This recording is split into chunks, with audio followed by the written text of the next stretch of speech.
নমস্কাৰ আজিৰ এই ভিডিঅ'টো জানো আহক তুলা ৰাশিৰ ব্যক্তিসকলৰ বাবে জুলাই মাহটো কেনেকুৱা যাব ৰ আৰু দন্ত্য ত এই দুটা আখৰেৰে তুলা ৰাশিৰ ব্যক্তিসকলৰ নামৰ প্ৰথমটো আখৰ আৰম্ভ হয় তো এই ভিডিঅ'টো চাই যদি ভাল লাগে তেতিয়াহ'লে এই দুটা আখৰেৰে নাম আৰম্ভ হোৱা ব্যক্তিসকলৰ সৈতে ভিডিঅ'টো শ্বেয়াৰ কৰিবলৈ নাপাহৰিব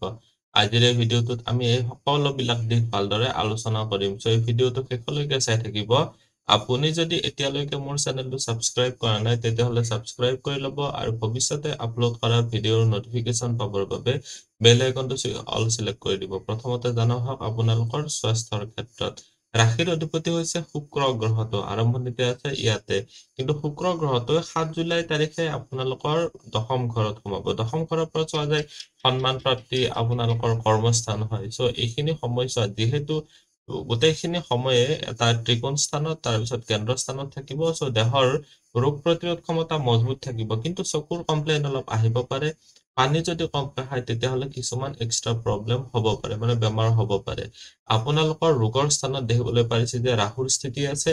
এলাৰ্জি জনিত হাওফাওজনিত এইবিলাক বেমাৰ হ'ব পাৰে মিৰ্গী বেমাৰ বা পাইলছৰ প্ৰব্লেম যদি হৈ আছে ভ্ৰান্তিজনিত যিবিলাক বেমাৰ হয় হতাশা বা ডিপ্ৰেছন জনিত প্ৰব্লেমে এইখিনি সময়ছোৱাত অলপ দিগদাৰ কৰিব পাৰে আপোনালোকে পাৰিলে মেডিটেশ্যন কৰিব তেতিয়া আপোনালোকৰ কাৰণে নিশ্চয় ভাল ফল পাব পাৰিব ধন উপাৰ্জন বা সঞ্চয়ৰ ক্ষেত্ৰত চালে ধন উপাৰ্জনৰ ঘৰৰ অধিপতি হৈছে মংগল গ্ৰহটো এইটো ঘৰত দৃষ্টি দি আছে বৃহস্পতি গ্ৰহটোৱে অষ্টম ঘৰৰ পৰা আৰু ইয়াতে দৃষ্টি দি আছে ৰাহুৰ দৃষ্টি আছে সো বৰ্তমান সময়ছোৱাত যিহেতু শনি গ্ৰহটোৰো ইয়াতে দৃষ্টি আছে সো আপোনালোকে বৰ্তমান সময়ছোৱাত নিজৰ বুদ্ধিৰ ব্যৱহাৰ কৰি শনি গ্ৰহটোৰ দৃষ্টিৰ কাৰণে কেৱল কষ্ট কৰিবলৈ ৰেডি থাকক আপোনালোকে ধন বৃদ্ধিৰ ক্ষেত্ৰত বহুত সুযোগ সুবিধা পাব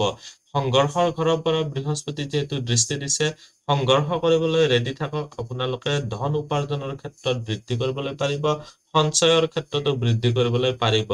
জমা ধনৰ ক্ষেত্ৰতো শনি গ্ৰহটোৰ দৃষ্টি আছে সো মুঠতে চাবলৈ গ'লে আপুনি যদি শনি গ্ৰহটো ৰিলেটেড কিবা কাম কৰি আছে তেতিয়াহ'লে ধন বা উপাৰ্জন বা সেভিংছৰ ক্ষেত্ৰত আপোনালোকে চাৰিওফালে ভাল ফলে লাভ কৰিবলৈ পাৰিব শনি গ্ৰহটোৰ দৃষ্টি আপোনালোকৰ ইয়াৰ পৰা ব্যৱহাৰ ঘৰতো আছে সো শনি গ্ৰহটো ৰিলেটেড যদি কিবা ব্যৱসায় কৰি আছে তেতিয়াহ'লে আপোনালোকে অধিক শুভ ফল পাব পাৰিব মংগল গ্ৰহটো ইয়াতে ৰুচক পঞ্চম মহাপুৰুষ যোগ বনাই আছে জুলাইৰ 12 তাৰিখলৈকে মংগল ইয়াতে থাকিব তাৰ পিছত বৃহস্পতিৰ সৈতে যুতি হ'ব সো অষ্টম ঘৰত যাব যদিও বৃহস্পতিৰ সৈতে মংগলৰ যুতি এইটো এটা ভাল স্থিতি হয় সো মুঠতে চাবলৈ গ'লে এইখিনি সময়ছোৱাত আপোনালোকে মেচিনাৰী বা যন্ত্ৰপাতি বা লোহা লক্কৰ বা আপোনালোকে যদি ফাৰ্নিচাৰৰ ব্যৱসায় কৰি আছে তেল তিল জোতা চেন্ডেল ফাৰ্নিচাৰৰ ব্যৱসায় কৰি আছে তেতিয়াহ'লে আপোনালোকৰ কাৰণে বৰ্তমান সময়ছোৱাত যথেষ্টখিনিয়ে ভাল আপোনালোকে যদি কনষ্ট্ৰাকচন সম্বন্ধে কিবা ব্যৱসায় কৰি আছে বস্তুৰ ব্যৱসায় তেতিয়াহ'লে আপোনালোকৰ কাৰণে ভাল বুধ গ্ৰহটো আছে আপোনালোকৰ প্ৰফেশনৰ ঘৰত এইটো আপোনালোকৰ কৰ্মস্থানত পদোন্নতি বা কৰ্মস্থানত প্ৰগ্ৰেছৰ ক্ষেত্ৰতো চোৱা যায় বুধ গ্ৰহটোৰ ফালৰ পৰা বৰ্তমান সময়ছোৱাত ভাল ফল পাব পাৰিব ইয়াতে ৰাহুৰো দৃষ্টি আছে আৰু অইন কোনো গ্ৰহৰ গোটেইটো মাহ প্ৰভাৱ নাই ইয়াতে 16 তাৰিখৰ পিছত ৰবি আহিব আৰু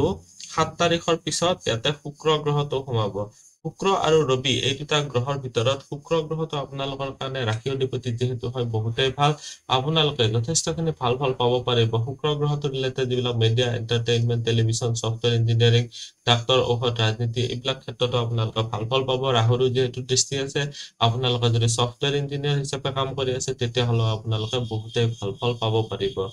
এতিয়া দেখুৱাই দিছো আপোনালোকৰ ভাগ্য পিতা ধৰ্ম বা গুৰুজনৰ ক্ষেত্ৰত কেনেকুৱা হ'ব ভাগ্যৰ স্থানত দেখিবলৈ পাৰিছে 16 তাৰিখলৈকে ৰবি আছে 7 তাৰিখলৈকে শুক্ৰ গ্ৰহটো আছে ইয়াৰ অধিপতি বুধ গ্ৰহটো আৰম্ভণিতে আপোনালোকৰ এটা কেন্দ্ৰ হবত আছে তাৰ পিছত বুধ গ্ৰহটো 19 তাৰিখৰ পিছত আপোনালোকৰ ইচ্ছা পূৰ্তিৰ ঘৰত যাব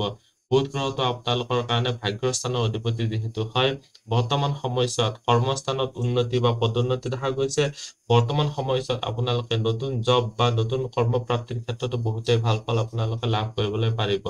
ইয়াতে মই এতিয়া আপোনালোকৰ দেখুৱাই দিছো যে পিতা বা গুৰুজনৰ ক্ষেত্ৰত আপোনালোকে অলপ ডিসিপ্লিন মেইনটেইন কৰিব লাগিব ৰবি হৈছে কালপুৰুষ ৰাজ্যৰ ৰজা সো আপোনালোকে এজন ৰজাৰ নিচিনাকৈ যেনেকুৱাকৈ শাসন বা অনুশাসনত যদি নিজকে চলাব পাৰে তেতিয়াহ'লে আপোনালোকে বহুত ভাল ফল পাব পাৰিব ভাগ্যৰ ফালৰ পৰা সাপোৰ্ট পাব পিতা বা গুৰুজনৰ ফালৰ পৰা সাপোৰ্ট লাভ কৰিব পাৰিব ধৰ্ম কৰ্মৰ ক্ষেত্ৰত বিশেষ ভাল নহয় যদিও মুখ্য ত্ৰিকোণত কেতু আৰু বৃহস্পতিৰ স্থিতি আছে তথাপিও আপোনালোকে এইখিনি সময়ছোৱাত স্বধৰ্ম পালন কৰি চলক সমাজ ধৰ্মৰ ক্ষেত্ৰত অলপ দূৰত্ব মেইনটেইন কৰিব পাৰিলে ভাল হ'ব বৰ্তমান সময়ছোৱাত আপোনালোকৰ ইয়াতে দেখুৱাই দিছো যে প্ৰেম প্ৰসংগ বা বিবাহৰ ক্ষেত্ৰত লাভ ৰিলেশ্যনশ্বিপৰ ঘৰত শনি গ্ৰহটোৰ স্থিতি আৰু আপোনালোকৰ বিবাহৰ স্থানতো ইয়াতে শনি গ্ৰহটোৰ দৃষ্টি। বিবাহৰ স্থানৰ অধিপতিৰ স্থিতিৰ কাৰণে এইখিনি সময়ছোৱাত অবিবাহিতসকলৰ বিবাহৰ যোগ বনাইছে। এইটো এটা অতিশয় ভাল স্থিতি। চ' আপোনালোকৰ যিসকল অবিবাহিত আছে তেওঁলোকৰ বিবাহৰ ক্ষেত্ৰত ভাল দেখা গৈছে। বিবাহৰ আগৰ যিসকলে লাভ ৰিলেশ্যনশ্বিপতে অনলি আছে তেওঁলোকৰ ক্ষেত্ৰত অলপ অধিক কষ্ট কৰিব লাগিব। তাৰমানে কি হৈছে বিৰক্তি ভাৱ আহি আছে। অধিক কষ্ট এইটো চেন্সতে কৈছো যে আপোনালোকৰ হতাশা বা ডিপ্ৰেছন জনিত প্ৰব্লেম আহিব পাৰে যে মোৰহে এনেকুৱা হৈছে, এনেকুৱা ধৰণৰ এটা ফিলিংছ এটা আহিব পাৰে। বৰ্তমান সময়ছোৱাত এই হতাশা বা ডিপ্ৰেছনক আপোনালোকে অভাৰকাম কৰিব পাৰিব লাগিব। অন্যথা লাভ ৰিলেশ্যনশ্বিপ এইখিনি সময়ছোৱাত বিচ্ছেদাত্মক কিছুমান চিন্তাৰ কাৰণে ব্ৰেকআপো হৈ যাব পাৰে। বৈবাহিক জীৱনৰ ক্ষেত্ৰত সংঘৰ্ষ অলপ কৰিব লাগিব। যদিও ভাল দেখা গৈছে, প্ৰেম সম্বন্ধৰ ক্ষেত্ৰত ভাল দেখা গৈছে, কিন্তু